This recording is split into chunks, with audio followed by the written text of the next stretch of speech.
up, everyone? Welcome back to Debating Metal. I'm your host, Kenneth Dean, the Dean of Metal, along with my co-host, Chris K. Today, we're taking a trip down memory lane, going all the way back to the late 70s, as we begin a multi-part series on one of the most influential movements in heavy metal, the new wave of British heavy metal. With its beginnings tracing all the way back to the mid-70s, the term new wave of British heavy metal was coined by journalist Jeff Barton in May 1979. This movement spawned one of metal's biggest bands and some of its most influential musicians. In part one of this series, which spans the early years of the movement, we're going to discuss the influencers, the early bands, and the successes from 1975 to 1981. So we're going to talk about a lot of bands tonight, and some you know and some you don't, but all in the name of metal. And stick around to the end when we give you our take on the big four Saxon songs. All right, Chris, the new wave of British heavy metal part one. We've got a lot to talk about, so let's get straight to it. We're going to talk about the influences, the bands that we haven't heard, some moderate successes, and the successes. So let me go over real quick what the new wave of British heavy metal is for some folks out there who haven't heard of it. And just kind of give a quick overview before we dive right into it. The new wave of British heavy metal, and we're going to refer to it as new album a lot tonight, just because it's quicker and easier than saying all those words. That was more than a fashion. It was more than just the music. It was a movement. Fashion-wise, Judas Priest opened the door, but New Album combined that leather look and added denim jackets and battle vests to that, and the heavy metal fashion was born that to this day still permeates the metal scene like no other fashion statement. I mean, I still wear battle vests. I still wear denim, and do I still have my leather jacket? I think I gave away my leather jacket. Do you have your leather chaps? Technically, I still do. But those actually were my wife's chaps. They fit me at one point, but I have long since outgrown them. Oh Lord! It was funny. She bought them when we got back together after we had broken up for a while in 2006. And we went to a motorcycle almost like a car show kind of thing, but it was a motorcycle show. And so we were going through the whatchamacallit, the flea market portion, and she saw these leather chaps and she bought them. They fit her, they fit me. We've both outgrown them, so that's enough said about that. The leather chaps. Anyhow, but like I said, it was a movement, and the youth of England, Scotland, Ireland, and Wales, basically the entire UK, they united together for the drive of doing something different than what their older generation, what their parents did, that was becoming more and more bleaker by the day in England, in the UK in general. So let's go ahead and talk a little bit about that since I touched upon it, and that's where you're going to start talking about the influences. All right, so in 1973 through 1975, there was a recession in that region. There was a lot of social unrest. If you've ever listened to Rob Halford talk about kind of the origins of the term heavy metal, it was a lot of these guys that were just upset with what was going on in their lives. They had no work, no ability to work. I mean, it's not that they didn't have ability to work. That's the wrong phrasing. They had all the ability to work, but there was no work available. So they're just frustrated with society as a whole, and their output, their way of expressing this disdain for the way things were was through music. And the scene grew from there. Bands that influenced those early bands were Led Zeppelin, Black Sabbath, Deep Purple, bands you've heard of, bands we've mentioned many times, time and again. These were not metal bands, but they were hard rock. That was the prototype, the blueprint for what metal would become.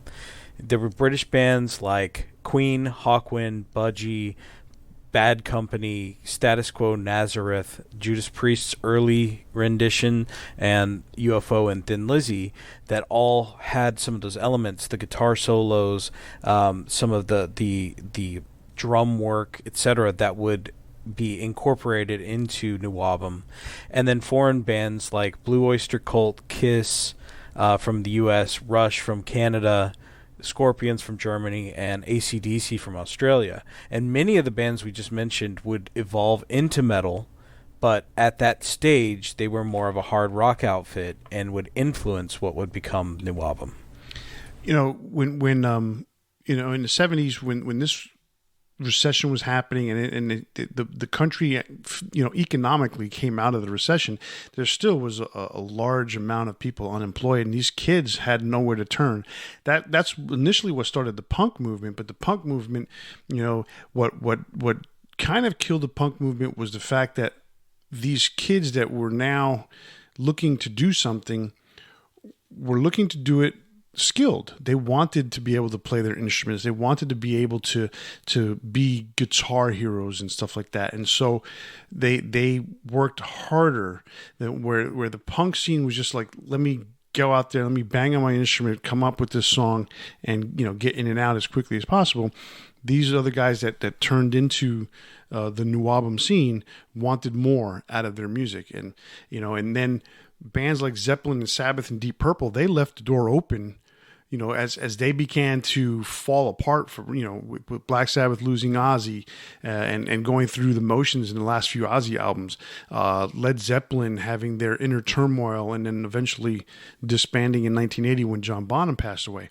And then, and Deep Purple just going through all sorts of personnel changes, that left the door open for a lot of these bands that you mentioned, the Queens, the Budgies, the Judas Priests, and the Thin Lizzies, to be able to create music in a different style, but yet still be heavy and hard, and open the door for what became that New Album scene.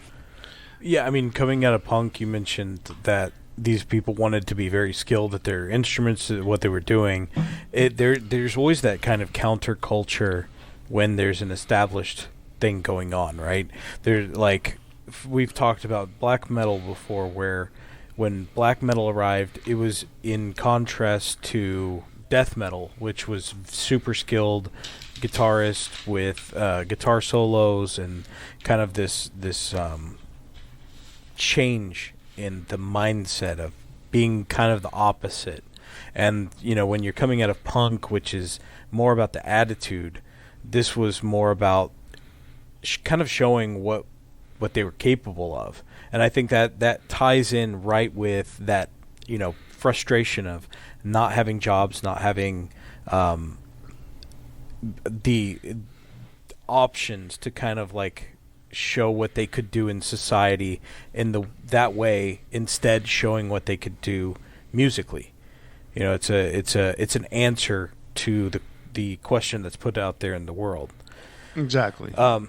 Another one that we didn't mention that was a major influence was Motorhead. And Motorhead was not really technically a metal band, but definitely had the sound, definitely had the attitude, the drum work, etc. And Motorhead is an influence to so many metal bands.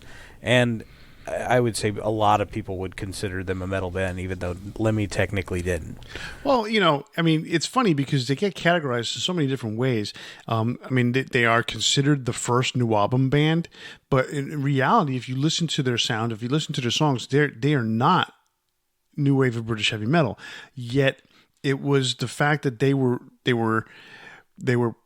combining the sound and attitude of punk with a much harder edge.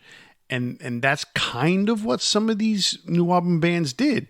They had some of these New Album bands had some speedy songs, but the skill and the virtuosity of a lot of these musicians supersede, just made it that much better. And that's the reason why they were to become a little bit more successful or a bigger scene than punk. Even though what's kind of weird is that punk, quote unquote, still kind of exists today, where a New Album doesn't, to some degree. But yeah, Motorhead, at least not in the same form, right? Yeah. Definitely not in the same. Some of those bands. No, some of the bands, exist, yeah, exactly. Yeah. Some of the bands exist, and some of the bands still play that music. But it's kind of like, It's kind of like going to a bar and checking out your local band. But yeah, so Motorhead was definitely one of those crossover kind of bands, that they played both sides of the coin on that in that regards. But yes, huge influence on the scene. So let's get into this first wave here of the new wave of British heavy metal. All right, so we're gonna go over what we would consider the bands that you've really never heard of, or maybe just bands that really didn't get success, but there's a lot of reasons, and oftentimes it really boils down to just bad management and music executives taking advantage of bands. Stories as old as time.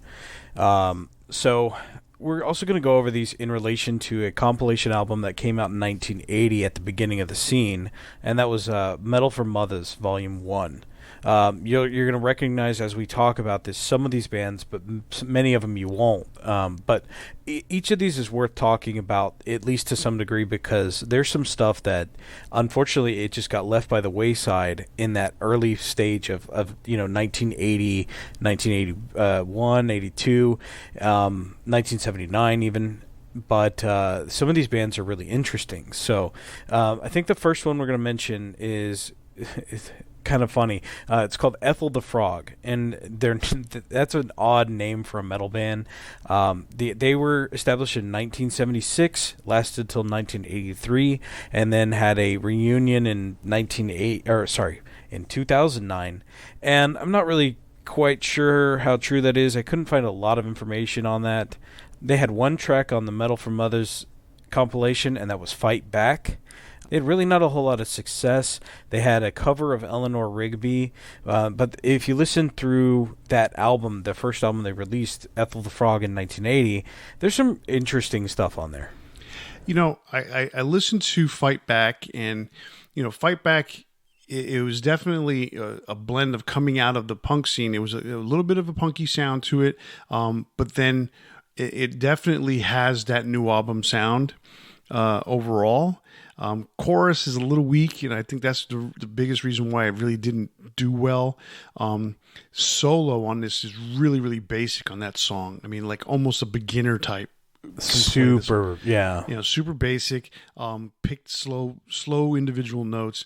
The cover of Eleanor Rigby is not bad, but the recording of it is just it's so primitive, if you want to say. You take this, you get this primitive sound, but then you have the singer who's got all this reverb, because that's the thing you got to do with singers. You got to give them the reverb so they can hear themselves and they echo and they sound great.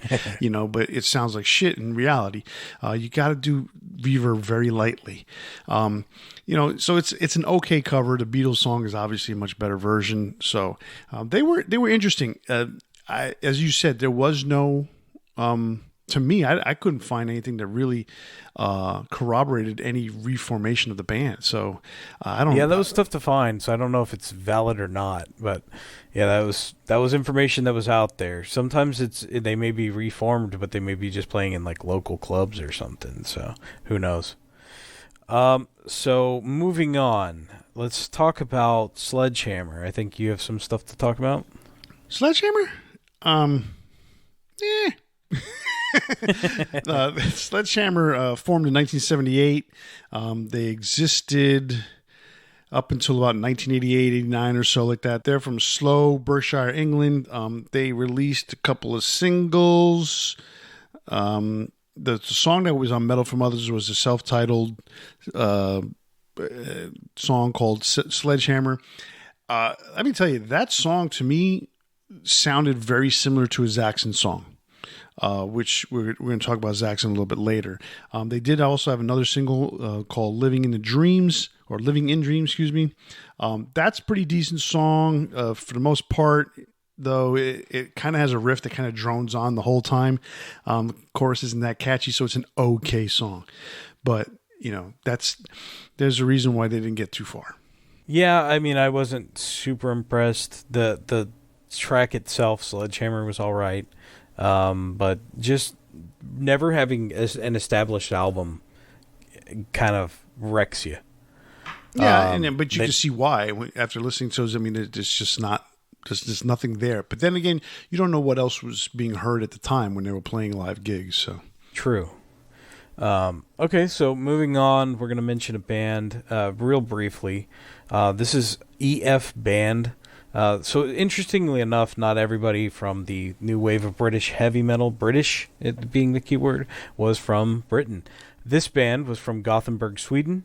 They lasted from 1978 to 1986, and we've mentioned Gothenburg in the past. There's a big scene that came out in the late 80s, early 90s. There was a lot of these bands that were forming around a group called At the Gates, and you might be familiar with the Gothenburg melodic death metal scene. But interestingly enough, they had their own scene back then, which was part of new wave of British heavy metal. The only real interesting thing I found about them, aside from their song "Fighting for Rock and Roll," which was pretty basic, off of Metal from Others, was that a very young Andy LaRocque was a member when he was still using his birth name, Anders Alhaig. So, and I apologize if I mispronounce that, but Andy LaRocque, we've mentioned before, he was in Death, played with King Diamond, amazing guitarist. I like Andy. He's a good producer as well. The "Fighting for Rock and Roll" song that's featured on Metal from Others. Like you said, pretty basic. It is definitely a new album sound. So give them that for being able to replicate that pretty well. But other than that, I mean, they didn't have much of a long lasting impression. So absolutely. All right, so then moving on, we're going to mention one briefly. They also had a track on Metal from Others. This is Nuts. That's an interesting name of a nuts, band. Man. This is nuts. So they lasted from 1973 to 1980. And that's kind of questionable because I couldn't quite find the ending of the band and how they deformed, I guess. They changed their name to Rage after this. Pretty much directly after this. But they actually were a hard rock band in the 70s, and they had some pretty decent stuff in the hard rock realm. They released 3 albums called Nuts, Nuts 2, as in T-O-O, Two Nuts. and Hard Nuts. 2 Nuts, yes. And they toured with a couple major bands. Didn't they support Black Sabbath at one point? I think they supported Black Sabbath, and did they support Maiden at all? Or maybe it was another band. But no, yeah, they had their chances. The thing about Nuts and slash Rage, because they did change their name to Rage. What the story about them really is about perseverance, and they tried to change with every scene so that they could continue to try and make it. And it was one of these bands that, no matter what happened, what was going on, they just could never get over that hump. And that's just the way it is. The song that's on Metal from Others is called Bootleggers. Now, for the life of me, I have no idea what that means. It's just a really weird weird way to say whatever it is they say. I almost feel like it's some sort of British slang, but I can't confirm that. I looked something up and I couldn't find anything. But I've always wondered if it was like a combination of like bootlickers and bootleggers or something like that. I'm not 100% sure. Well, maybe it's got a similar story to like In the God of Vita, which is supposed to say in the Garden of Eden, but the guy was so drunk he couldn't say it that way. Could be. And so maybe he was just trying to say bootleggers, and they just came out leggers, and they just left it that way. Who knows? We move on. All right. So I did want to say one more thing about that. So you mentioned that they changed with every every kind of scene, right? And we've talked about that with other bands, specifically coming out of the 80s, moving into the 90s when grunge took over. There was a lot of bands that tried to kind of transition into that and had the same kind of thing happen to them. And so history repeats itself a lot. Oh, yeah. I mean, listen to Motley Crue when they try to become grunge. No thanks, I'm good. Say what? So I said no thanks, I'm good. Yeah, bands like that, they tried to do that and it didn't work very well, did it? No, it did not. Stick to what you know. So we're going to move on to a band called A to Z.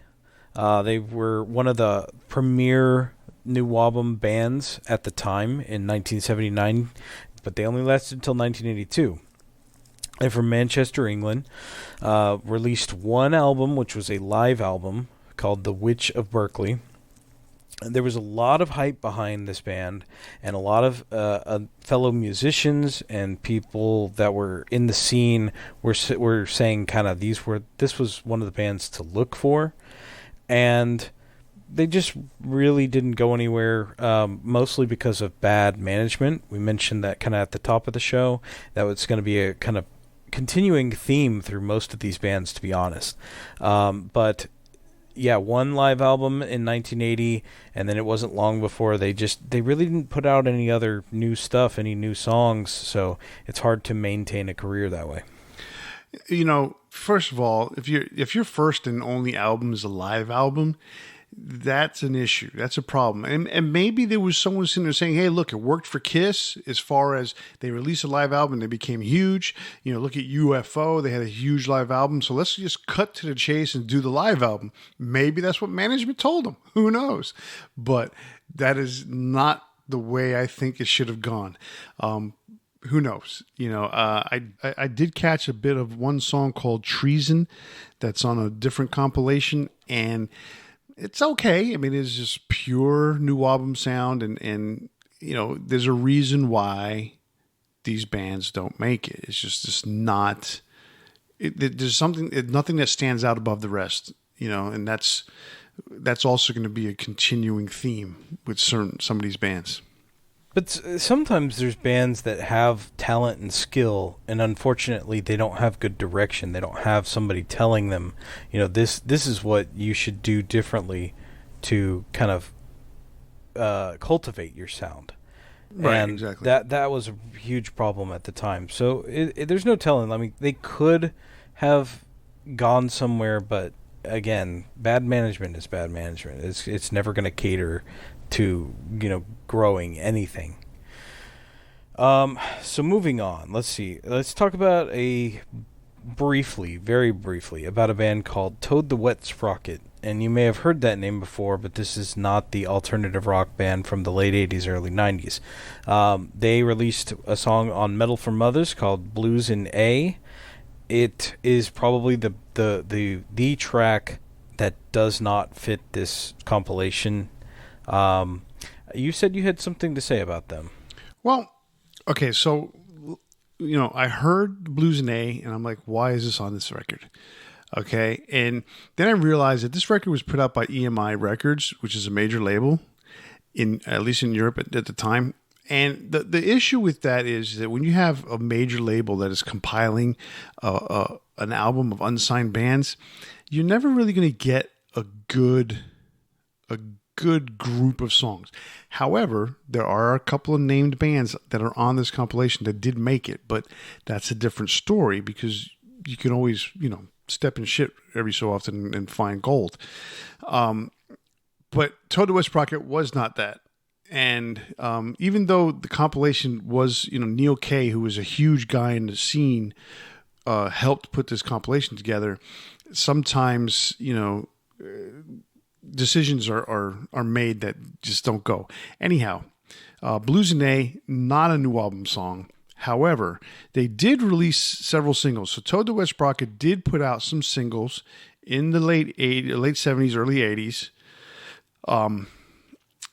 And one of them, it was called Reaching for the Sky. That is actually a pretty cool song.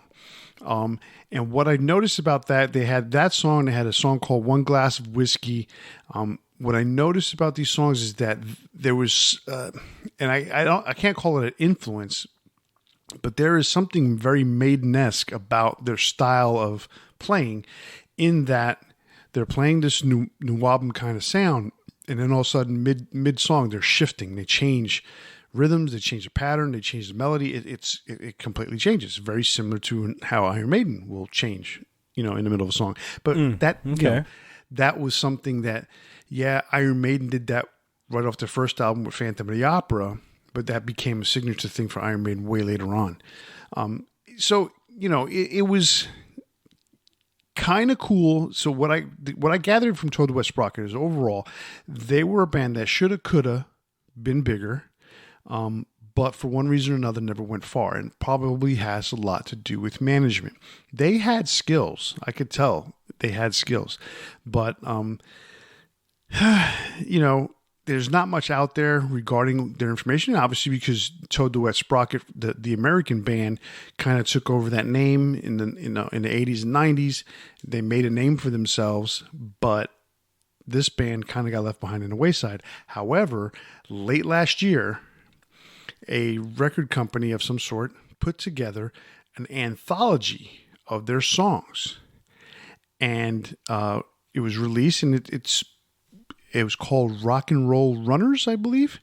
And so if anyone out there wants to get their hands on some pretty decent new album music, that is something to pick up. That's really interesting for this far along, for that to kind of resurface. And you said it was old recordings, right? Yeah, it's all the original recordings from the 80s. That's crazy. Late 70s. Yeah, it's very strange, and I saw that and I'm like, that's odd, but it's an anthology, so it goes over whatever their career is. I don't know the details of it because there wasn't too many details, but it is available on Amazon. So there you go. Oh wow. Okay. That's really cool. I think there is, with this kind of YouTube generation, there's a lot of, I would say, what's like garage historians, I guess maybe that's a good way to put it. Yeah. Like guys that they can find this information, scour the web, contact people. Like there's a lot of videos out there that are just people, chronologuing history, and of any type, not just like, things like what you would learn in a history book, but about music and stuff now too. And people are just doing it from home, which I think is awesome. So who knows? Maybe it's just somebody that really liked them and thought, let's figure out a way to put this out there in the world. It could have been just somebody that was trying to make money. I don't know. But it's interesting. Okay, so moving on. Let's talk about a band called More. More lasted from 1980 to 1982. Then they resurfaced in 1985, and then again in 1998 to 2000. There's a bit of resurgence in that time period of some of these new album bands, with metal kind of taking a different tone. And then in 2011 to present, they've kind of been around. We're just going to talk in this context to 1982, but they released an album in 1981 called Warhead. There was a cover of Fire by the Crazy World of Arthur Brown that they did.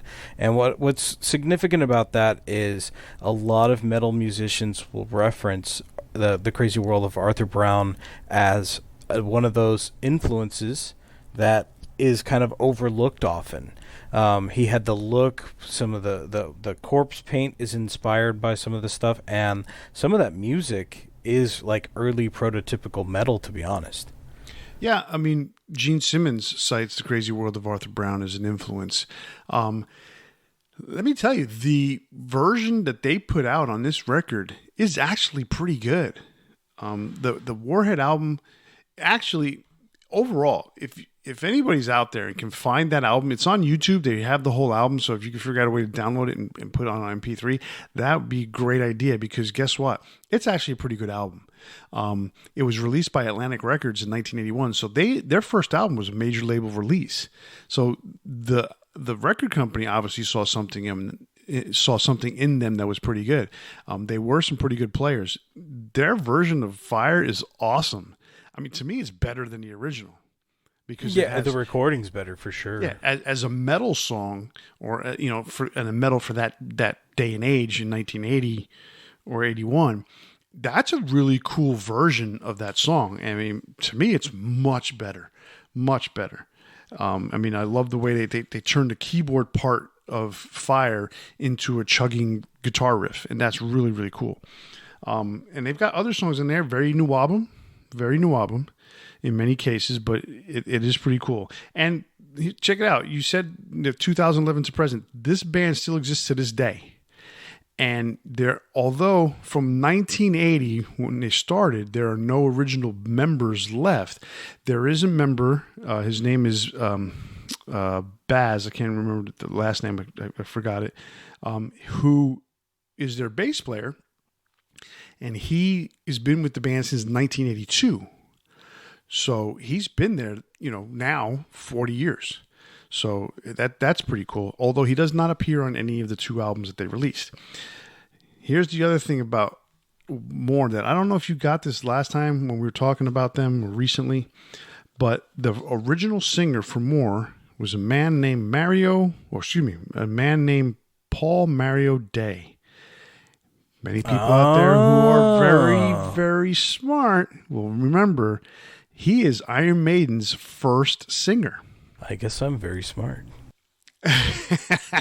Validation. So he was fired from Maiden for lack of stage charisma, and made it all the way to More.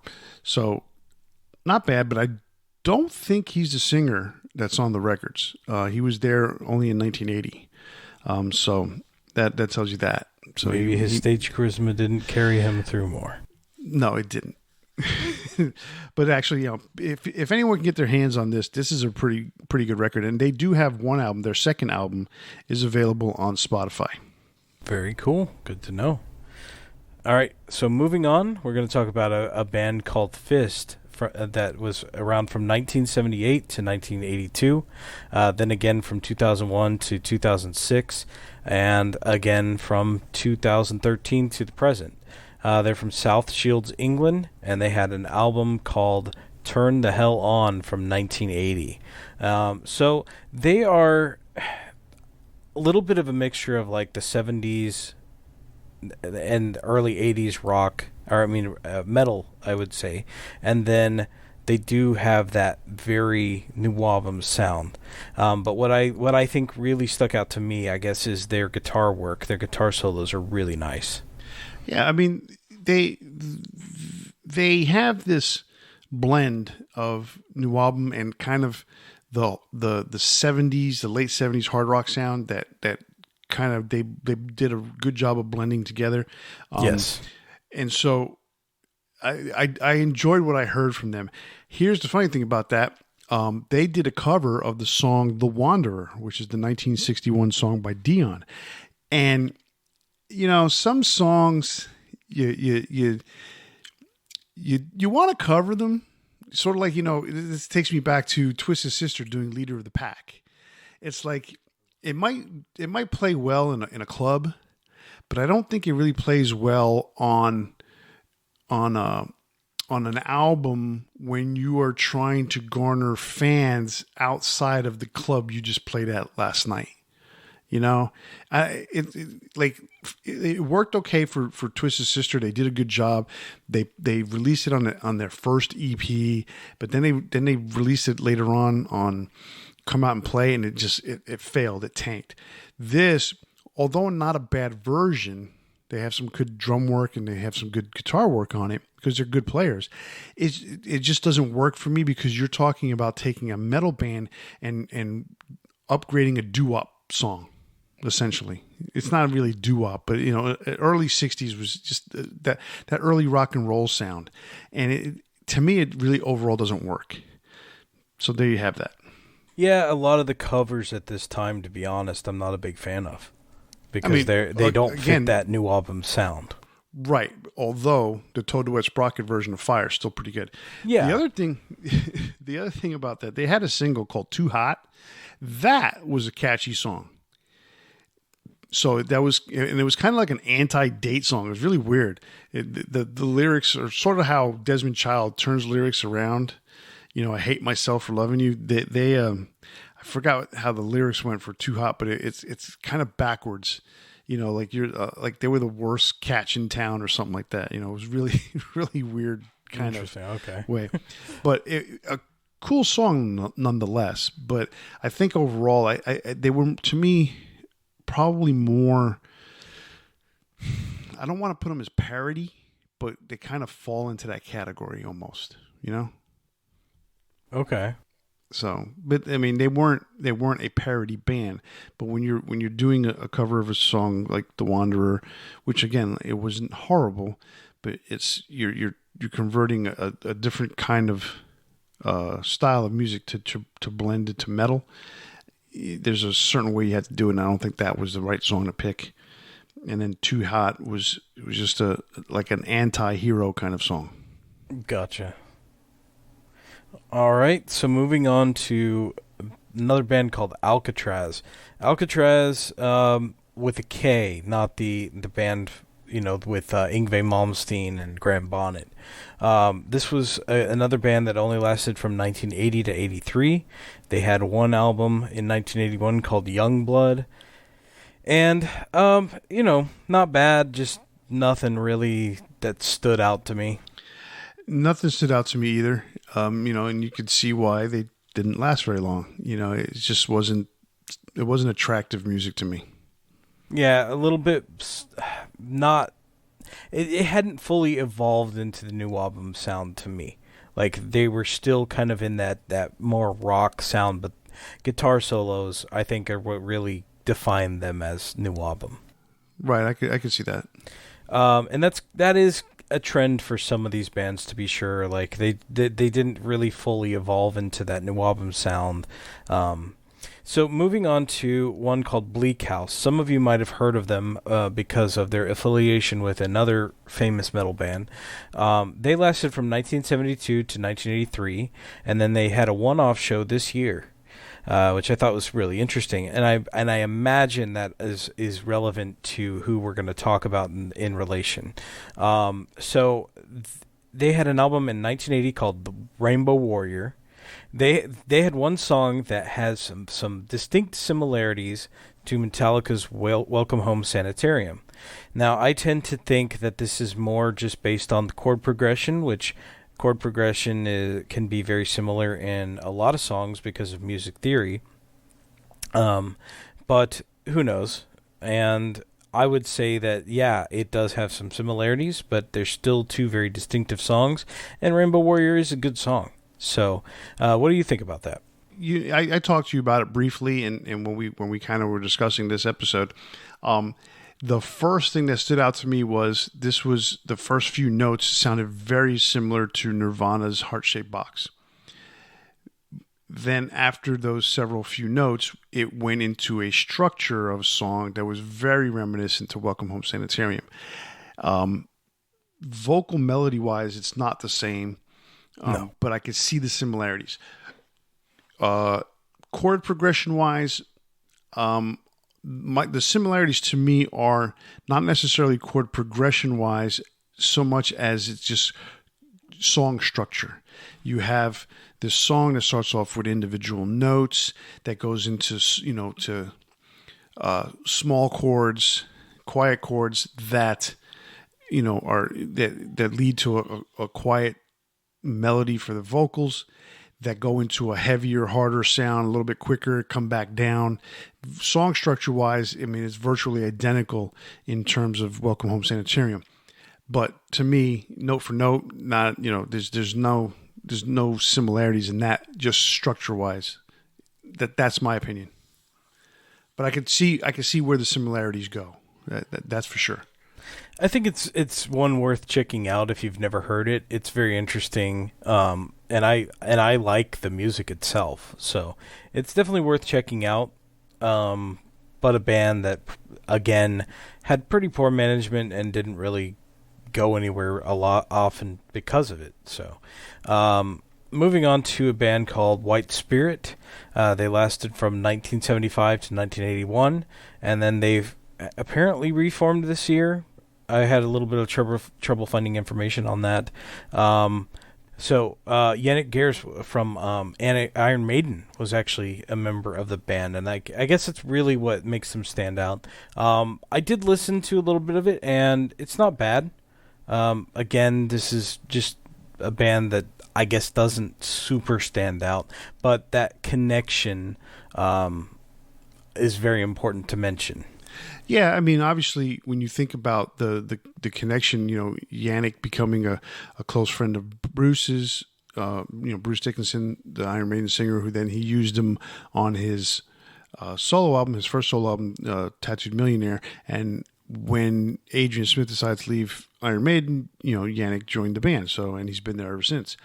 So yeah, those connections were made.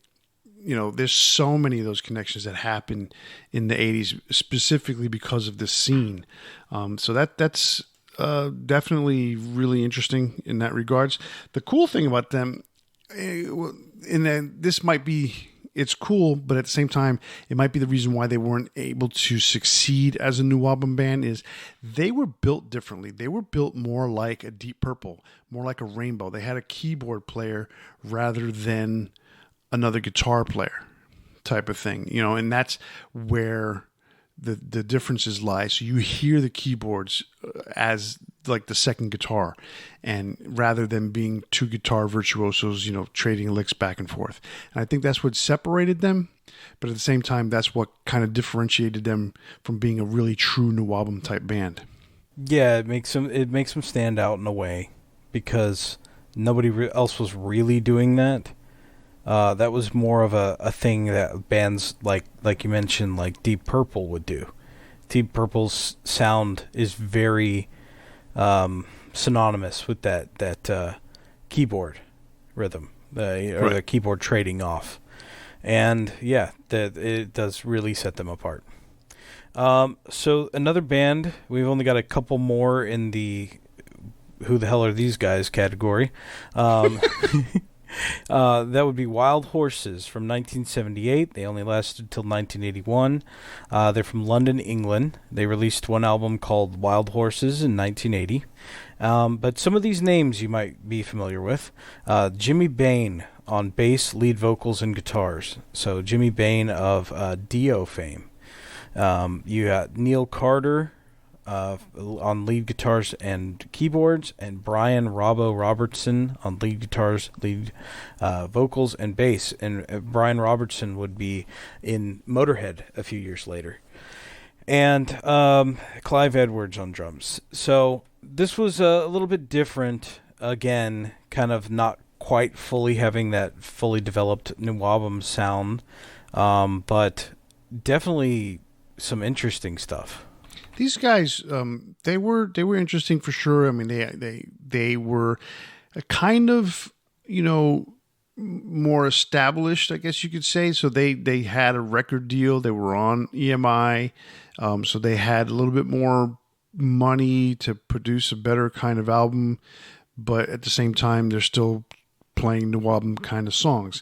Although they did have a connection because of Brian Robertson, they had a connection to Thin Lizzy with Phil Lynott and Scott Gorham. They actually wrote a couple songs on there, with Robertson and Jimmy Bain with Scott Gorham. So there's that connection. And so that's where, when you have that kind of connection, you can have those kinds of things happen.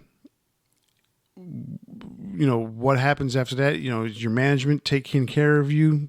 Then, why wasn't that band more successful? There's all sorts of reasons. So there's a couple things that are really cool about them too. Is you can actually find videos on YouTube of them playing, and Phil Lynott actually did a few shows with them. So there is that, again, like you mentioned, there's that connection with them. And then one thing is Jimmy Bain is actually a really good singer, and so you listen to him, and he harmonized with Dio a lot when he was in that band, but you never really heard him in the context of being a lead singer. So it's really nice to go back and be able to find these videos and see that kind of stuff. So very cool one. Yeah, very cool. And our last from this group is a band called Witchfind. So not Witchfinder General. We're going to talk about them on the second episode. But Witchfind was from 1973 to 1984. And they rejoined in 1999 and have been playing since. They're from Chesterfield, Derbyshire, England. They had 2 albums in this this time period. So Give 'Em Hell in 1980, and then Stage Fright also in 1980. Witchfind has some definitely interesting stuff. I was more familiar with Witchfinder General, so I honestly overlooked them for a long time because I thought it was just a misprint or something like that. I wasn't super familiar with them. The only thing that I can say about them that I know of is I heard the song called "Leaving Nadir." So here's the thing about "Leaving Nadir." It has all the earmarks of a modern Iron Maiden song. Slow intro, kind of moody, then it kind of stops, picks up tempo midsection. So and it goes on from there. Very New Album kind of song from that point forward. The funny thing about that intro section is that it kind of really, if you listen to it, kind of has like a Remember Tomorrow, Strange World kind of vibe to it from Iron Maiden. That you could see where the connections is in this whole scene that's happening out there in England at this time.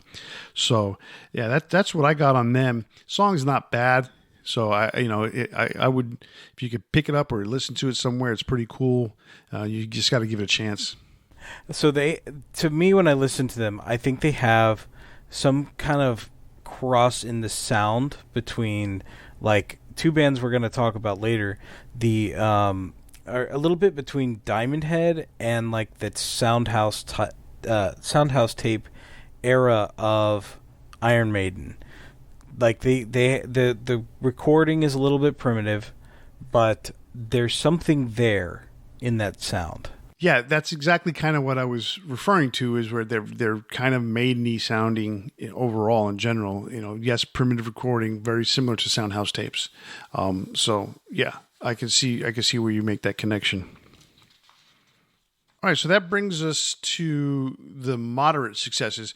So while listening out there, you understand we went through a lot of bands that you have not heard of, probably never heard. I hadn't heard some of these bands, and now I had some of the names already because I have a couple of compilations with them, and I had heard some of these in the background, but I never really paid close attention. But going back and doing the research for this is really cool. So if you get a chance, pick up a compilation from something New Album, and I'll give you some names of a couple CDs or albums to pick up later on. But for now, let's concentrate on moving forward. So the moderate successes, these are bands that really, really did have a strong influence on future metal bands, and they did kind of have a little bit of success to stand out above the rest of the crowd in the New Album scene, but didn't make it all the way. So the first one I'm going to name is probably the most famous of them all, or maybe the second most famous of them all, depending on how you look at it and depending on which band is your favorite. I'm talking about Diamond Head. They are really, really, really famous because of Metallica.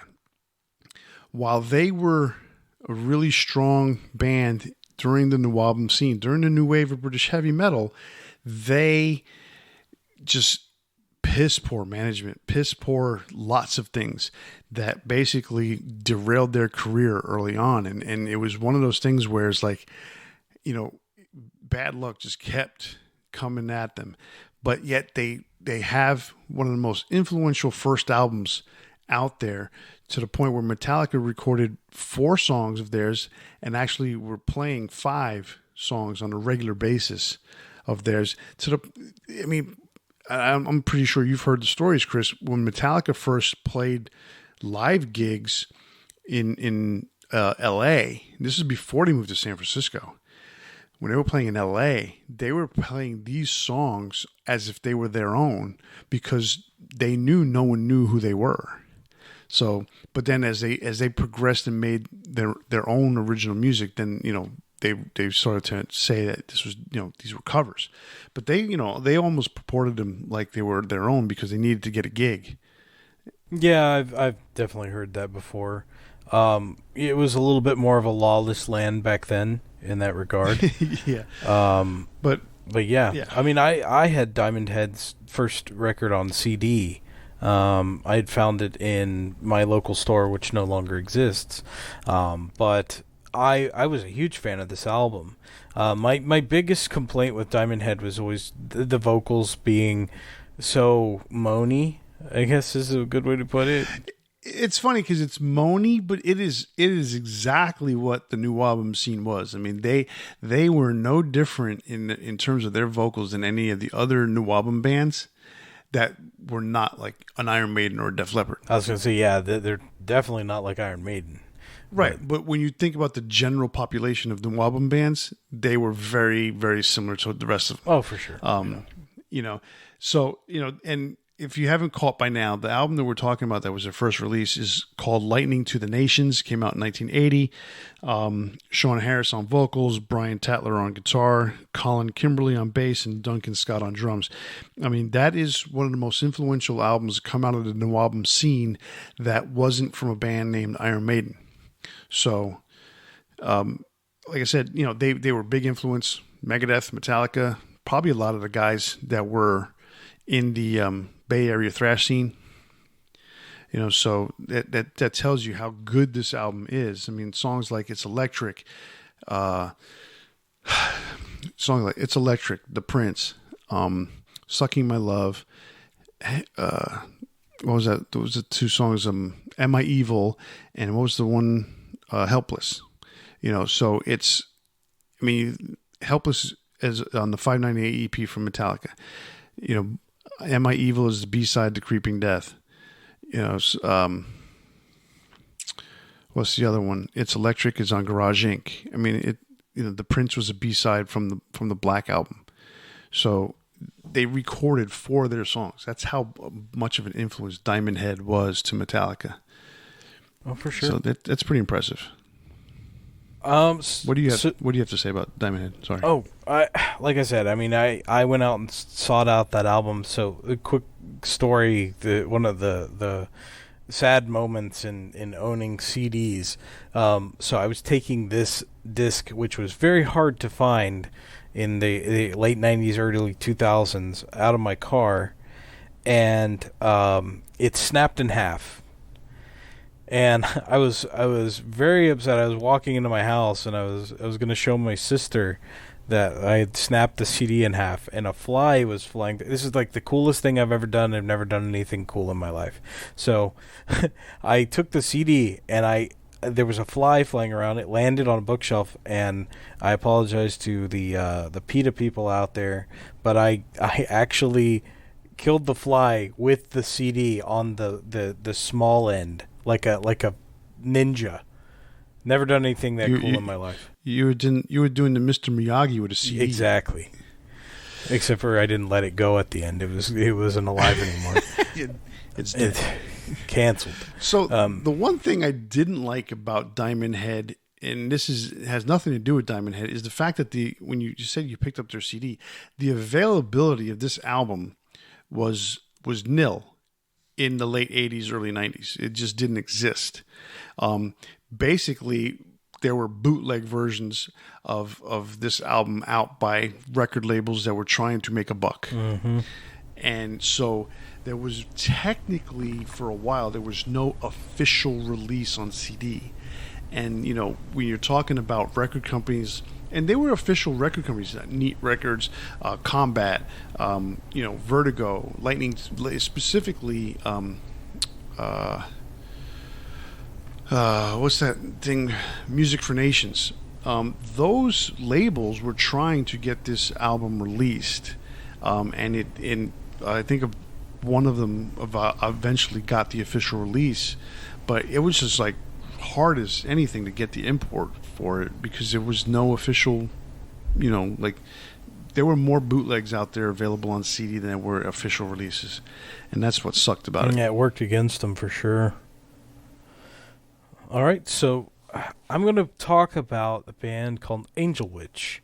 So Angel Witch from 1979 through present. For 1976 through present. Now there was a few years that they were inactive here and there, but for the most part, Kevin Hayborn, who is the guitarist and vocalist, never really technically gave up on the project. So they released an album in 1980 called Angel Witch, their eponymous record. from London, England. They are considered one of the most this is considered one of the most notable albums in new album history. It has the archetypical sound of new album. There is a track on there called Angel Witch, the title track, that is an earworm. It will stick in your head. It's very catchy. It is, when I think of like that new album sound, a lot of times I think of this band. They have again been on and off ever since 1980. They had their original members Kevin Riddles on bass and keyboards and Dave Hogg on drums. It's a pretty small band, 3 members for that kind of sound, but they would kind of like cycle through members. Had a really bad track record with touring, and to no fault of their own. This was again issues with their management. Basically, they would go somewhere, then they weren't allowed to play there anymore, had to leave. Just constant issues with management. It's the theme of tonight. Yeah, I mean management is your greatest supporter and your biggest detriment in many cases. And you get someone like Rod Smallwood from Iron Maiden, who basically has brought this band to heights unseen. And then you have guys that just will screw the shit out of you every which way possible. Angel Witch, dude, that album is cool. The song is cool. Like you said, it's an earworm. It is a really, really cool song. They've got just the whole album in general is pretty neat. And when you look at the track listing, there's a song on there called Angel of Death, not the Slayer song, but it is covered by the band Exodus on one of the more recent releases that came out. Not the last one, but not Persona Non Grata, but the one before that. I can't remember what it's called. And then the song that ended up being on Metal from Others is a song called Baphomet, and that song is kind of interesting because it's not your prototypical new album kind of song, but it's almost the introduction. Let me correct that. The introduction to the song is very Black Sabbath-y, very doomy, sludgy, and then it kind of turns into a new album kind of song. So there's things in it that influence different directions. But other than that, I mean, it's a pretty cool album. I mean, I have a version of the album, and it's really, really cool. So if you get a chance, they just released the 30th anniversary edition a few years ago. So or 35th. It's pretty neat. Yeah, that's one we're definitely going to talk about again in the next couple episodes too. And for those, when I was mentioning before the Exodus album, the album Blood In, Blood Out, it's a bonus track, the song Angel of Death. All right, next up, I'm going to go ahead and talk about a band called Praying Mantis. It's not the little animal that eats, where the woman eats the head of the male in the middle of copulation. But it's the new album metal band that started in 1974, lasted all the way to 1982, reformed again in 1990, up until 2003.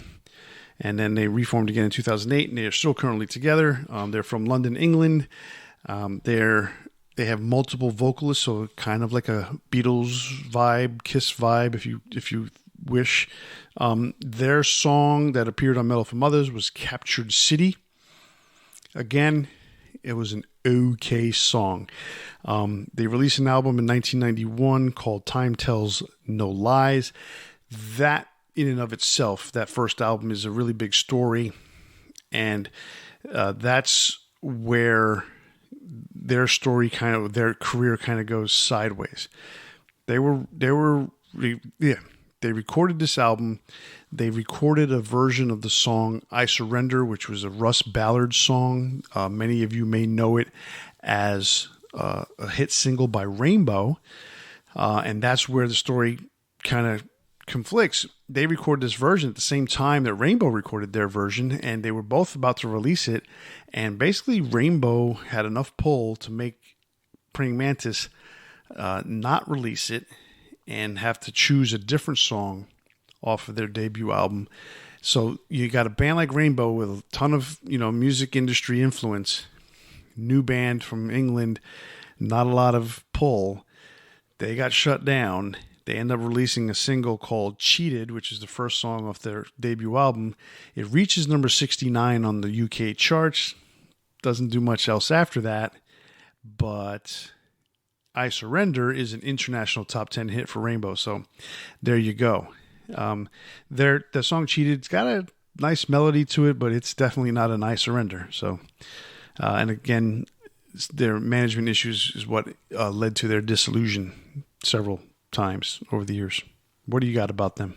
So Praying Mantis is one of those bands that, like, they could have been something, but they're known by, I would say, more of other people in the music scene. Like, they have their fan base, and they've been around for most of this time since 1982. With, I would say, 13 years of gap in between a couple times. Right. But they have a staying power to some degree. They've been around all this time. I think that first album, it's kind of weak because it's not very focused. It has moments where it feels very new album, and then moments where it feels like the record company is telling them to do something against what they are, and that's never been done before. No, and I believe it was a major label that released it, so you got all these politics that are being played, behind the scenes, and that's never ever going to work unless the band has a really influential say. It's just so hard to get past certain politics. And if it's not a strong record, if you're not a strong band musically, you get taken advantage of, you get walked over, you get pushed around. It's a tough thing, and I think that's one of the things that happened to them early on. They were probably very close to a lot of the guys in the scene, but they just could not get past a certain point because of certain things. Yes. All right, what do you got next? I'm going to talk about an all-female group. So a band called Girl School. They played from all the way back in 1978 to the present. So they've been around all this time. They still have, I believe, 2 original members. So that's pretty impressive. And not a huge... a lot of these bands will have 45 members, including your grandma was their drummer at some point. Well, yeah, I remember when my grandmother was part of the band. I remember that. But this band was a little bit tighter. Only had a few members, which I think is really cool to see that.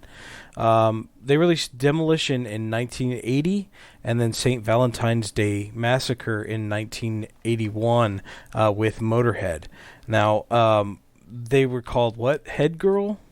Yeah, so the 1981 Massacre EP that came out, it came out under the moniker Head Girl because it was a full-blown collaboration between Motorhead and Girl School. Yeah, that's really cool. If you get a chance to listen to that, that is also really interesting. Girl School, I had their first album. There was one song, Emergency, that I was familiar with, and back when I was trying to find every bit of rock and metal that I could find, this was one album that did pique my interest, especially because when I was really young, seeing a band that was girls playing metal, that was unique and interesting, and I think it's more common in the scene now. You have metal bands with female vocalists. Even in death metal, you have female vocalists now. But I think it was maybe a little bit novel, but at the same time, actually good music. Yeah, Girl School was definitely pretty cool music. They were very close to Motorhead, so that's how the producer Vic Mail was the one who produced Motorhead, and he produced Girl School, and that's how he got them together. So, the big song from that was "Please Don't Touch," and it was a full blown collaboration. All, I think, 7 of them were on the recording. So it tells you exactly how that collaboration went. I mean, they literally were all playing. So that was pretty cool. I like the fact that it's an all girl band. I mean, girls can play too. You and I have seen the Iron Maidens twice. I think I know I've seen them twice myself. Have you seen them both times with me? I think I've just seen them with you once. Once, okay. I've seen the Iron Maidens twice. They're freaking cool, and they can play. So an all-girl Iron Maiden tribute band. Think about that. So, but getting back to Girl School, they were players, and like you mentioned earlier, there was 2 members that are still there. Kim McAuliffe, which is the lead singer and the guitar player. She's been with the band since day one, still there. And the drummer, Denise Dufort, she's also been there since day one. So that is, kudos to them for being there and lasting this long and making a career of it, when it's extremely hard, especially when you fail, because their biggest thing is they failed in America, and they literally went back to England with their tails between their legs. But they just said, you know what, we're going to keep going. Who cares? And more power to them. They persevered, and they have still had a career to this day. Indeed. All right, so who do you got next? All right, I'm going to go ahead and talk about the Tigers of Pang Tang. So they formed in 1978 up until 1984. They reformed again a year later for a couple more years. And then during the resurgence of all those bands in the late 80s, in 1999, they got together, and they've been together ever since. Again, these bands that have been together ever since the late 90s, early 2000s, that resurgence was pretty cool because a lot of people wanted to hear that music again, whether it was American hair metal or if it was British heavy metal, new album stuff. It all came back in that late 90s, and for the most part, those bands have stuck around and stayed together, and they still got day jobs for the most part. But they can still get together, do small little tours, especially like the English bands, because they could just tour England real quickly, like a week or two, and then they go back to their jobs. So that's pretty cool. They are from Whitley Bay, England. Their first album was Wildcat, and I like that album. It came out in 1980. I think it's to me it's a definitive, one of the definitive albums of the new album scene. If you are a fan of Metallica, they put out a fan can which had some studio recordings on it, and they did a real brief version of Euthanasia. So I love that first album is just, to me, prototypical new album. The sound was still very raw, but it was pretty good. The next album, Spellbound, came out a year later, a little bit more of an improvement sound wise. They still had they kind of perfected their new album sound on that album, but they replaced their singer. John Sykes was in the band for a little bit. Did he record? Did John Sykes record in the second album? Yes. Yeah, so John Sykes of Whitesnake and Thin Lizzy fame was on that album. Left shortly thereafter for a variety of different reasons. So he recorded on 2 albums. He did Spellbound and Crazy Nights in 1981. So he did both albums.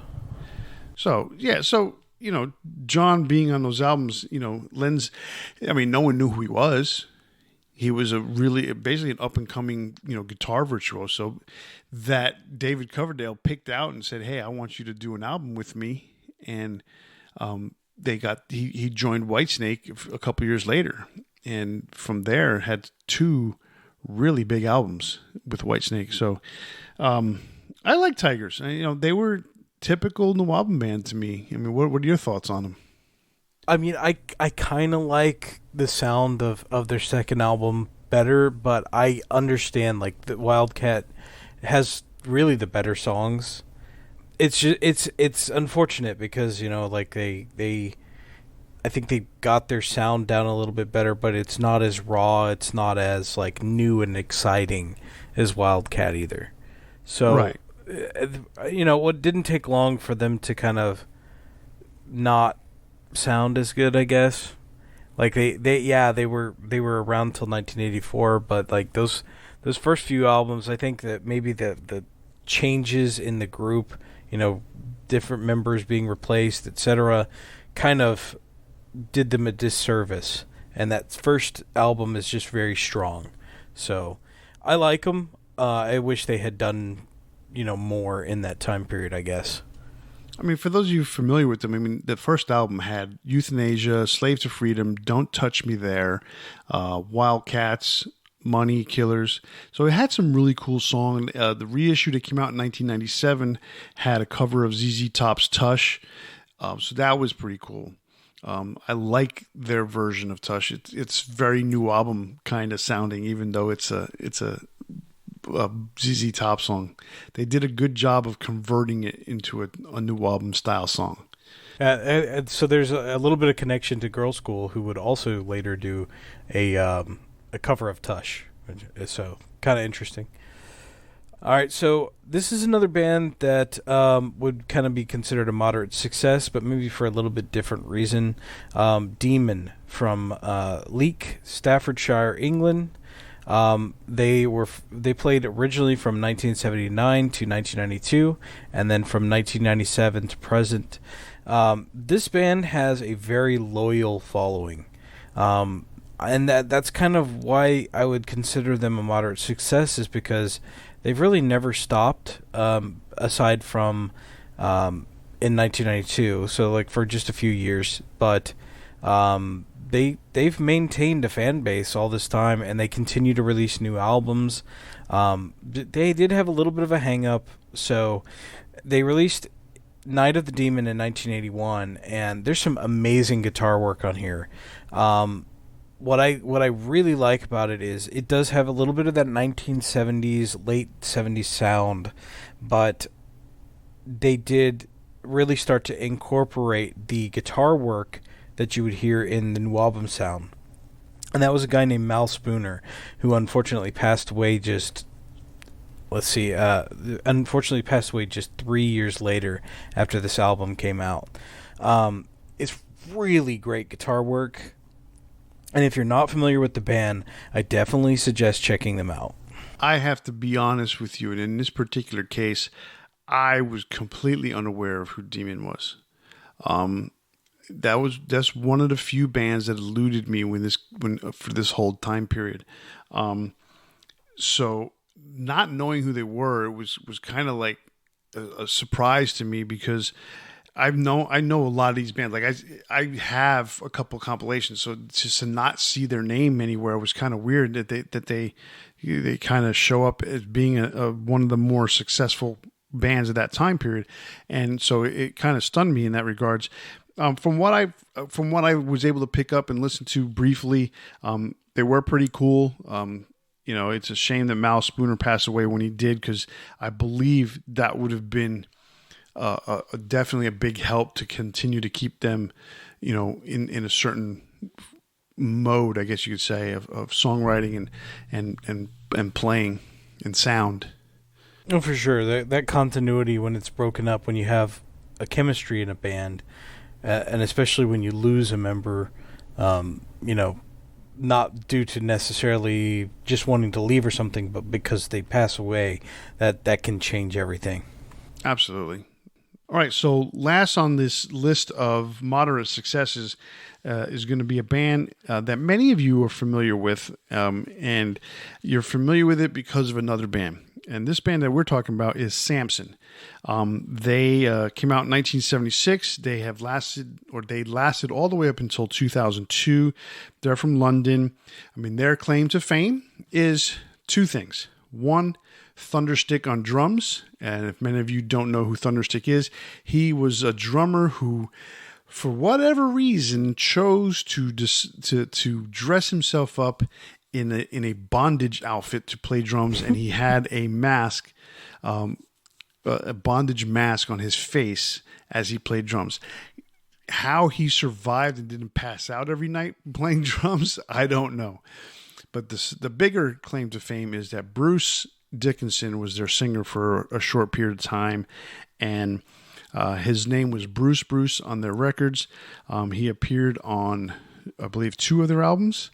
The second and the third. Although if you have the deluxe edition of the original album, he's on the bonus tracks. Right. So their first album was Survivors, where Paul Sampson was on vocals and guitar, and that came out in 1979. That also had Chris Aylmer on bass and Thunderstick on drums. They released a song called Tomorrow or Yesterday on Metal from Others. And then in 1980, Bruce Dickinson joined, and he was on the Head On album as well as Shock Tactics in 1981. And I was listening to some new album songs on my Spotify playlist, and one of their songs came on. I can't remember which one it was.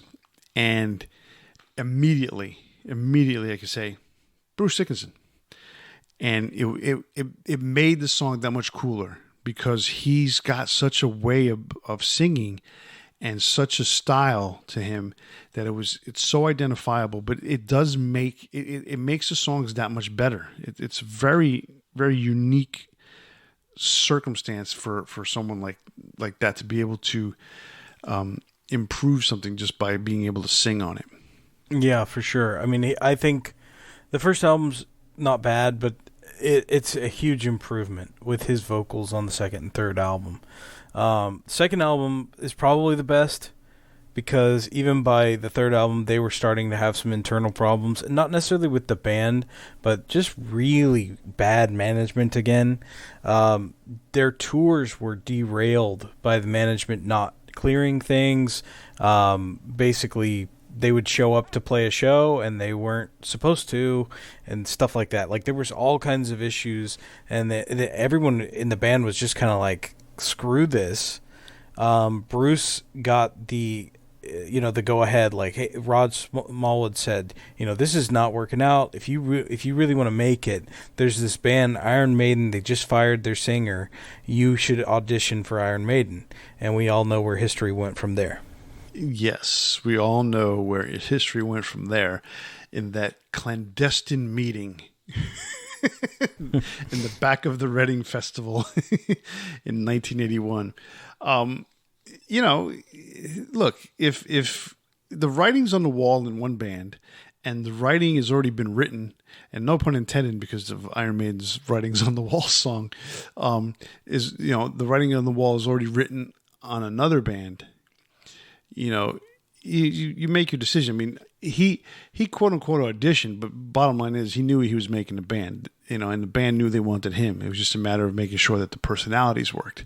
Yes. And it did. And it worked for a while. I mean, for basically 11 years they were together at that point. And then Bruce went on his own way and came back a few years later.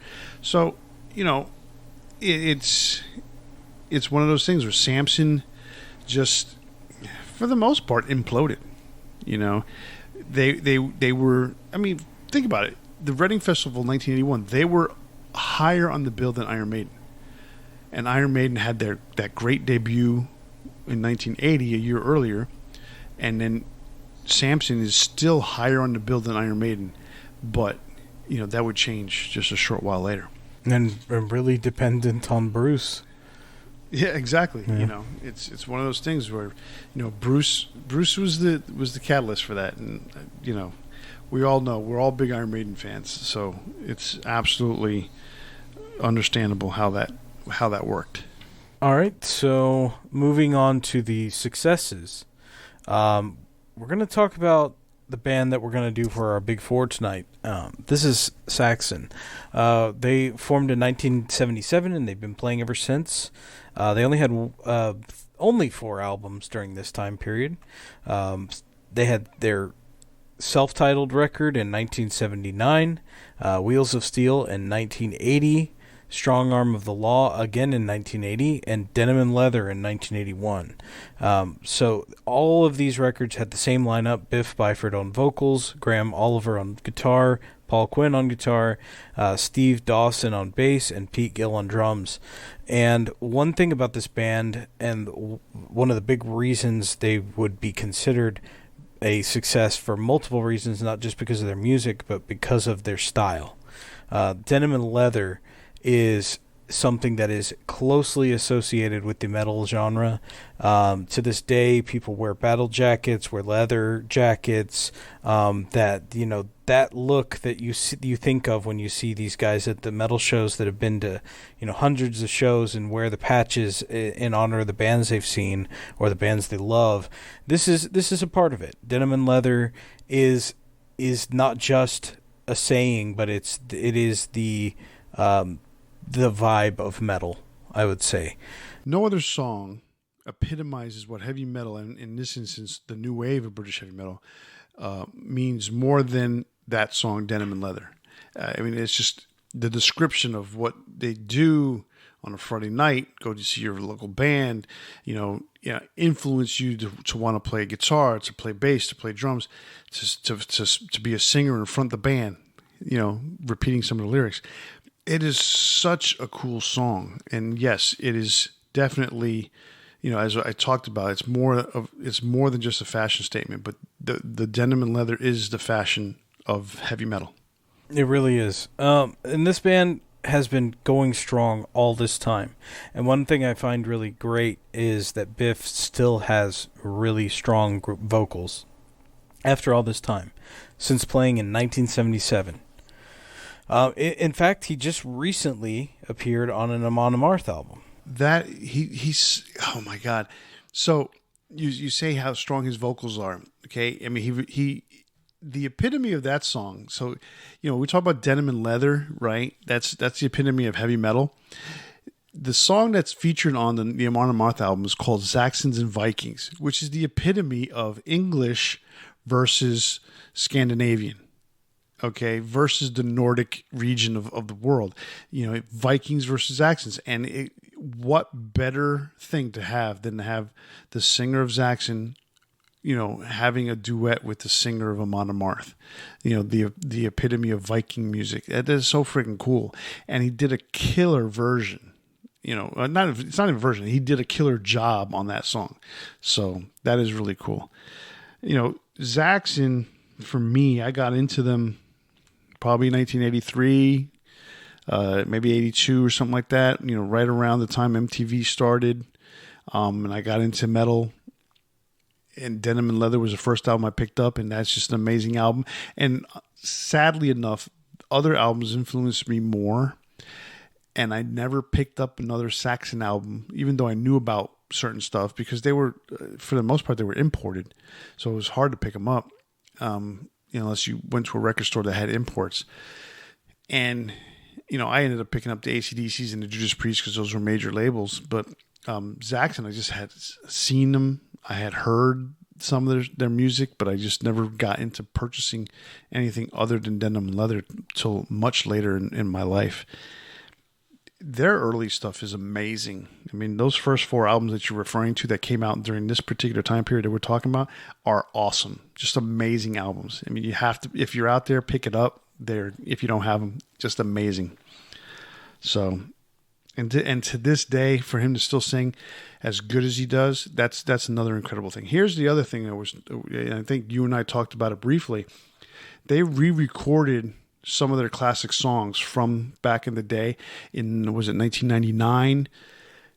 And if I could tell you those versions, and let me say the versions of the songs, because the recordings, part of it leaves something to be desired, other parts of it are really, really good. I think the guitar work is the guitar work fantastic. Is incredible. The drums leave a bit to be desired because of the recording style. Exactly. But the versions of the songs are just as good as they were back then. And Biff sings them with just as much enthusiasm as he did back then. And that is something that not a lot of bands do when they do their re-recorded versions. They don't get the same angst. They don't get the same energy. A very, very evident version of that is Twisted Sister's Still Hungry. Or or even more so to me, even more than Still Hungry, is Manowar's re-recordings of their albums. Right, and you mentioned that to me. It is if the so the reason I bring up Still Hungry is because you think about the name of the album, Stay Hungry, and you can see how hungry they were back then. The angst that they had in their vocals. I mean, we're not going to take it, and I Want to Rock specifically, especially I Want to Rock. I mean, the way that he sang it. And then you hear the Still Hungry version, and it's like, you're not hungry, dude. You just had your meal, and you're fat, and you're rich. Okay, it just does not come across the same way. They're more hungry for a salad on that one. Now, granted, Dee Snider did go all the way down to the bottom of being nearly penniless at one point in his career after Twisted Sister had made it famous and built his empire back up. But still, the whole thing about Still Hungry is just, it doesn't come across the same. The versions that Biff and the band did when they re-recorded it, those are really, really good versions. I just wish that the drum sound had been a little bit better because the guitar sound is great on it and his vocals are great. 100% agreed on that one. All right, so who do you got? We only got two more bands to talk about. All right, let's go ahead and talk about Def Leppard real quick on the successes. Def Leppard was a new album band, new wave of British heavy metal, and most of us know who Def Leppard is, but just a really quick synopsis. They were formed in 1977 as Atomic Mass, but then Joe Elliott joined a little while later, and they renamed the band Def Leppard. In 1979, they came out with the Def Leppard EP, that featured Joe Elliott, Pete Willis on guitar, Steve Clark on guitar, Rick Savage on bass, and Frank Noon on drums. He did the sessions. A short while later, Rick Allen would join the band as a 15-year-old and would record their debut album. I listened once again to the Def Leppard EP, and Get Your Rocks Off is such a new album song. I mean, it's almost the epitome of new album when you listen to that song. And it's funny because the band they always had an idea of where they were going. And I think New Album and the scene that they were in was a means to an end. Because I don't think at any point did they think they were going to be a heavy metal band. They had an idea. They were more influenced by a Bowie and a what's the other guy that's big on T-Rex. You know, that was more of their influence than, say, a Judas Priest or a Black Sabbath or an AC/DC. And so High and Dry comes out. They go slightly different direction. Pyromania comes out, definitely different direction. And when Hysteria comes out, it's like, you know, they're way different direction. So, but for the time period we're talking about here, the Def Leppard EP, On Through the Night, and High and Dry, those are new albums, especially On Through the Night, you know, and then they just kind of start perfecting their sound on High and Dry, and they just keep perfecting each, you know, consecutive release from that point on. Yeah, I mean, I really like High and Dry. I think that's possibly my favorite Def Leppard album. It's hard to choose sometimes because I do like Pyromania, but Pyromania is in a different direction for sure. It's gone more into that arena, you know, big sound that they would go on to later, even further with Hysteria. But On Through the Night is really cool. You know, definitely their strongest sound in the new album sound. High and Dry still carries some of that over. But yeah, like you said, by the time 1982 rolls around, they've really changed out of that. And they've become pioneers in a different direction. But this is a band that's been around all this time. They had mostly the same lineup for a long time. Steve Clark, unfortunately, did pass away. When did he pass away? He passed away after Hysteria came out. Yeah. I mean, they did have some lineup changes because they fired Pete Willis. They fired Pete Willis, replaced him with Phil Collin. Right, and that was after Pyromania came out. Yes. So it's weird to think about because you so associate Phil Collins with Pyromania because he's in the video for Rock of Ages and Photograph. But, so he Pete Willis was fired right after the album was released or right after the album was recorded or something like that, and Phil Collins has been there ever since. And, most everyone can see Pete Willis right away when they see the videos from High and Dry with Saturday Night High and Dry, Let It Go, Bring On the Heartbreak. Pete is featured front and center right there. He's the first guy you see on those videos. Yeah, Phil Collins did record on Pyromania too. But he only recorded guitar solos because he got brought in during the process. Yeah, Pete Willis was rhythm guitar on all the tracks, and I believe he was fired during the recording of the album. Okay. I couldn't remember exactly how the timeline went. Yeah. The likelihood is we may mention Def Leppard on the next episode, but for the most part, they've already phased themselves out of the new album group. So even just by 1982. So I think that is kind of interesting. But they've had this longevity all this time. They're a huge act. People still love to go see them. They still sound great, and it's a testament to the musicians. And Phil Collins, about as ripped as it gets for a guitarist for a guy his age. I mean, absolutely. I mean, he's a vegan. Him and his wife, are vegans, and they work out all the time. I mean, he's one of these guys. He's like George Lynch, just loves to take the shirt off and show off the fact that they're ripped at that age. Right. Because George is in his 60s, Phil's in his late 50s, and they just still look amazing. Yeah. And to touch upon something you mentioned, that they still sound good and the vocals and all that, that was something that Joe Elliott mentioned in an interview recently, where the reason why when you go to see a Def Leppard show, they tell you it's all live. The drums are electronic. We know that. Obviously, they have to be. But it's him playing. But it's not just that. That's part of their sound, too, the electronic drums. Right, exactly. And it's him. It wouldn't feel right if it wasn't. Right. He's triggering these sounds. That's the Def Leppard sound. But vocally, Joe mentioned that all the way back to On Through the Night, one thing that this band always focused on was having really good background vocals, really good loud gang vocals that they all sounded good and they all harmonized so well together. Mm-hmm. And that they do it all the way through their entire career. This is not a gimmick.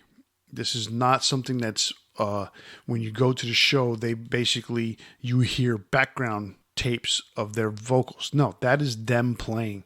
And that is what's really cool about Def Leppard. So much so, Phil Collins produced not this latest Tesla album, but the previous one that came out 2 years ago, I think it was. He produced their album, and you can hear their influence and how he kind of gave them some of that science to recording their background vocals for Tesla's album. So it's kind of interesting, but there's a science to it, and there's a besides the fact that you got 5 guys that can sing, you have to record it. You still have to make it sound good. They have their way about them. On Through the Night, pretty cool album. High and Dry, amazing album, and all in that new album era, and they definitely stand out to this day. Well, they made their mark for sure. All right, last but not least, what do we got? So, you may have heard of this band, or may not have. I don't know. I'm not sure. I don't know. And what's interesting is also this is a little bit of a time capsule because of the lineup that is on these albums. But this is Iron Maiden. We saved them for last. From 1975 to present.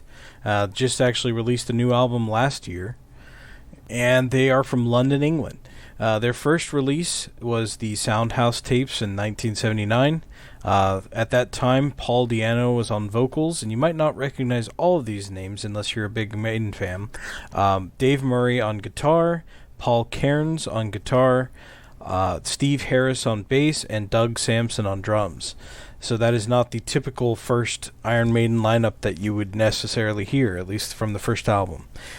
They had 2 tracks on the Metal from Mothers album, and that was Sanctuary and Wrathchild. Those are unique versions of those particular recordings. A little bit different, really cool. Where can you hear those now? Because they're not just necessarily on Metal from Mothers. They were re-released on like the box set. If you get the single that came out during the era with Blaze Bayley on vocals, there was a single that came out after X Factor for the song called Virus. The B-side to Virus had the 2 songs that appeared on Metal from Mothers. Oh. That is where you can get it. And I believe that's the only place you can get it. What I thought when you asked me that question, the first thing I came up with was Best of the Beast, but that's actually the Soundhouse tapes that you can get on that. And if you actually get the vinyl version of Best of the Beast, you get all the Soundhouse tapes. On the CD version, you only get a couple songs. So continuing on, they released 2 albums during this period, Iron Maiden in 1980. This lineup was Paul Di'Anno on vocals, Dave Murray on guitar, Dennis Stratton on guitar, Steve Harris on bass, and Clive Burr on drums. Dennis Stratton would leave Iron Maiden in October of 1980, and Adrian Smith would be brought in to replace him. This lineup would record Killers. Some of the stuff was leftover material from the previous album, and it has a little bit better recording quality. I really like the first album. I know Steve Harris tends to think it sounds really bad, but I 100% disagree. And then not long after this, in September of 1981, we mentioned earlier, then Bruce Dickinson would join the band not long after that. I guess it was right at the end of 1981. He joined at the end of 81. I mean, they knew exactly what they were doing as far as, they wanted Bruce. Bruce, when they talked to him, Bruce wanted them, as I mentioned before. And they already kind of had some ideas of where they were going for this new album. And there's a lot of stories out there when it comes to the songs behind Number of the Beast. But essentially, they had a short period of time to write new music, record the new music, and release it. Now, if you think about the period of time, if they fired Paul in September, let's say they hire Bruce a week or 2 later, or maybe a month, however long it took, you're talking about October, November, December. By the time December came around, there are bootlegs out there of Bruce Dickinson singing right before Christmas, singing, I believe it was Run to the Hills. And another song off of Number of the Beast. They recorded it in February of 1982. So there's a timeline problem because Steve says that they only had a certain amount of time to write and record the songs, and it doesn't jive with the fact that Bruce was singing these songs in December. So regardless of how the story went, Bruce helped write songs for Number of the Beast, but was not contractually able to get songwriting credits. So yes, 1981 was a very pivotal year in the life of Iron Maiden. Yeah, and like I said at the top of this section was that it was kind of a time capsule because this is the first wave of British heavy metal, and it kind of ends in 1982. And just with that, Iron Maiden's first major lineup ends in 1981, right before that time. So it's interesting that all of these things kind of changed and shifted for the next wave that's coming out. There's a lot of fans that think that this is the only lineup that matters of Iron Maiden, and really their greatest successes would come along with that second wave of new album. So I love these albums. I think they're great. There's a lot of times when a vocalist changes in a band and it's really hard to continue on, but Bruce has that it factor, and his singing ability is amazing, and I love his voice. That we would see in the next round of these bands appearing.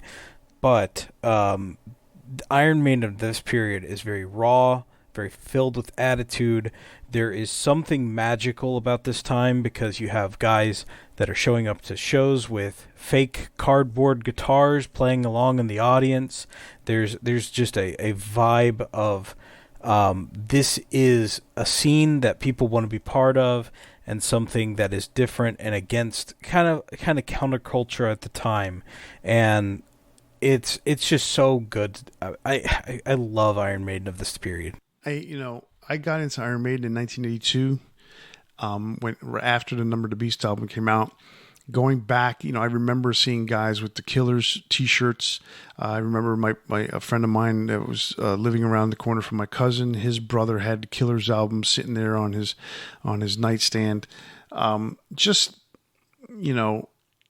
this time period for Iron Maiden was very special, and you just never knew back then what was going to happen, and you just knew that this band was going places.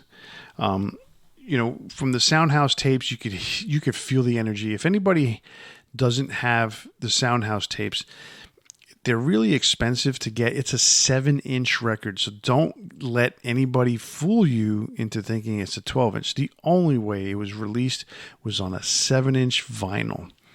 And like I said, if you get Best of the Beast on vinyl, which is really expensive right now to get, they do have, I believe, all the songs from the Soundhouse tapes, including the unreleased Strange World, which that also came out on the CD.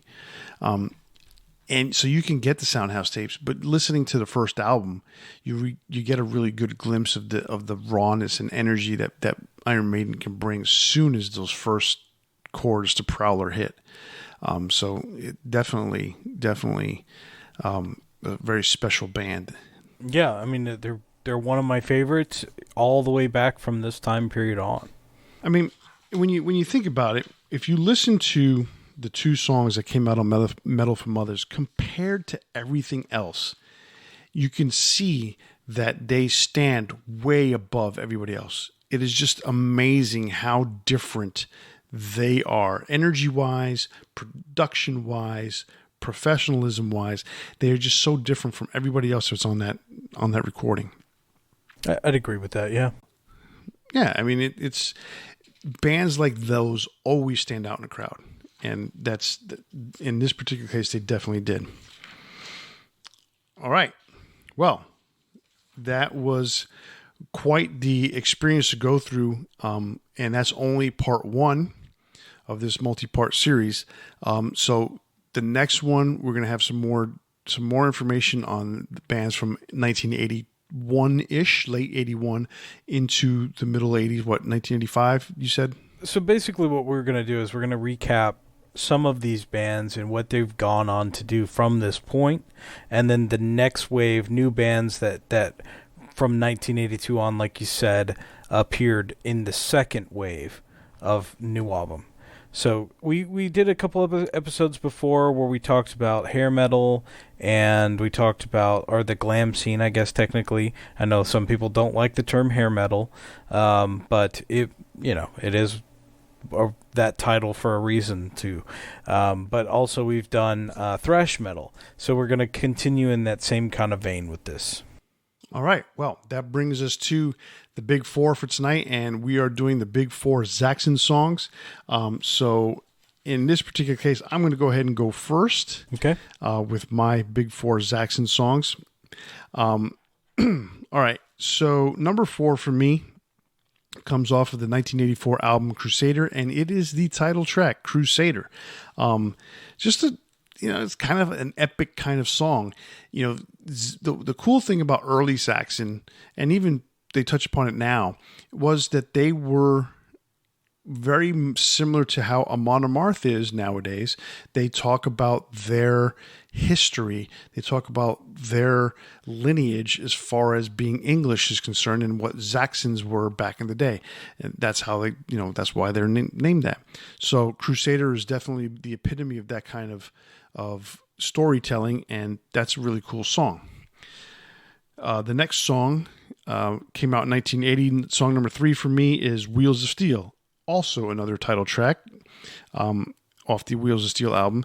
That's just killer riff. I mean, I love the riff on that song, and it's a good song. I mean, it's catchy, and it's one of those songs you just want to like get in a car and drive to, or for the most part, get on a motorcycle and ride, as far as you can. Number 2, for me, comes off of their major label debut off the album Innocence Is No Excuse from 1985. It's the song Broken Heroes. That is where they began their quest to cross over into the United States, try to get, that American success that many British bands were beginning to attain. They never quite got there, but this song was the start of their attempt. It's a really cool song. I really like the track because it has a lot to do with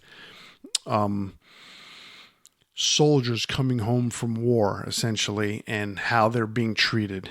So it's a pretty cool song. And number 1 for me, another title track from the 1981 album Denim and Leather.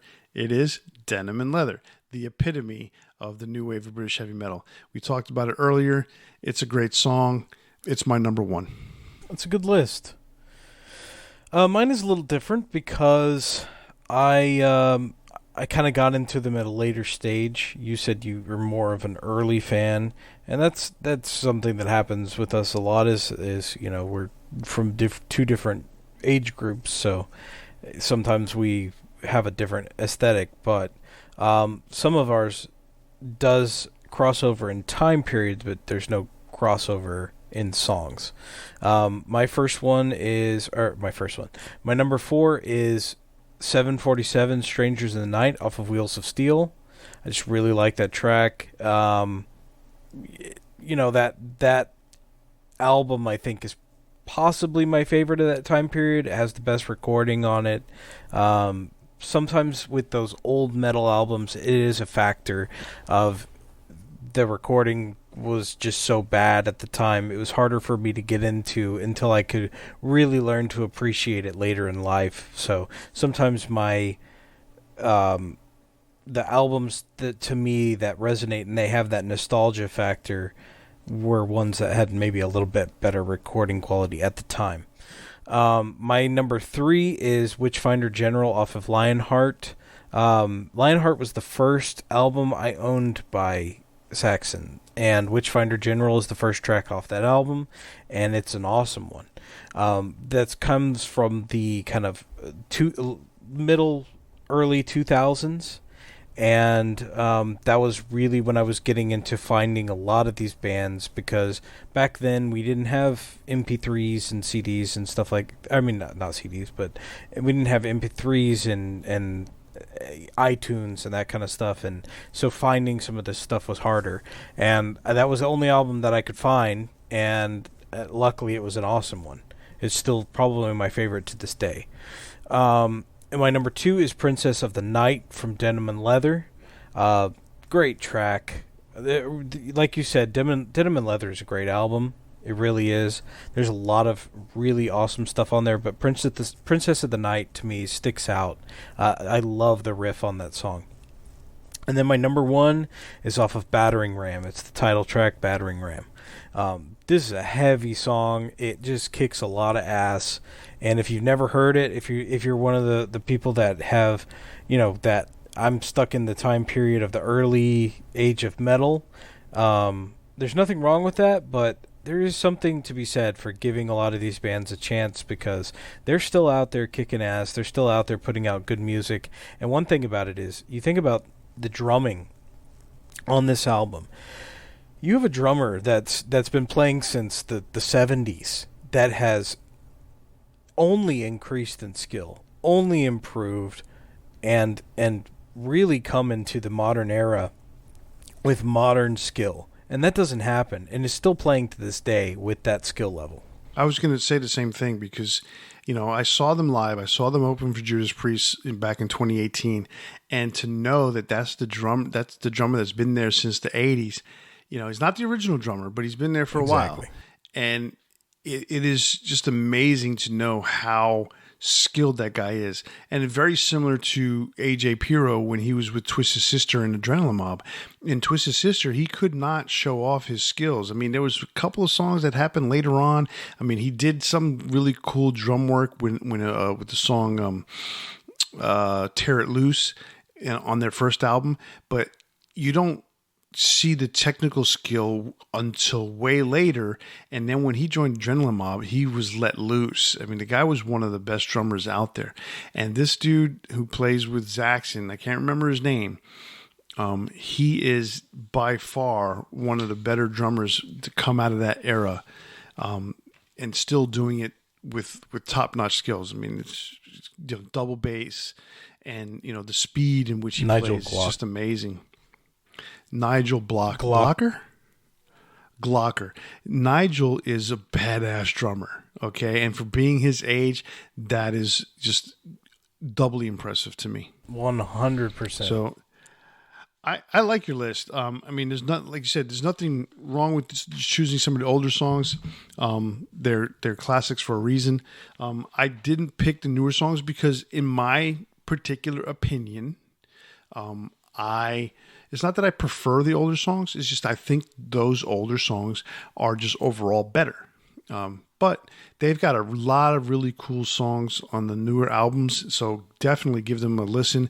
I mean, they've been around for 40 years, more than 40 years. And they've got a lot of albums. Was it 23 of them or something like that I counted the other day? Yeah, so 437 actually at this point. They put one out every 10 minutes, 3 months. So I mean, they got quite the incredible discography. So just pick it up and check it out, or even just listen to it on Spotify if you have to. Give it a chance because they are really cool. All right, well, that's our big 4 Saxon songs, and that's the end of this week's show. If you haven't done so already, it's never too late to like, subscribe, or download the show on your favorite podcast platform so you can listen to us, Chris and I, anytime, anyplace, anywhere. And don't forget you can interact with us by commenting on our Facebook, Instagram, and Twitter, or you can send us a DM as well. If you listen to us on YouTube, be sure to leave us a comment, or you can send us an email to debatingmetal@gmail.com. So remember to tune in next week as we continue our discussion with part 2 of the new wave of British heavy metal. On behalf of Kenneth and myself, stay safe and always turn it up to 11. See ya.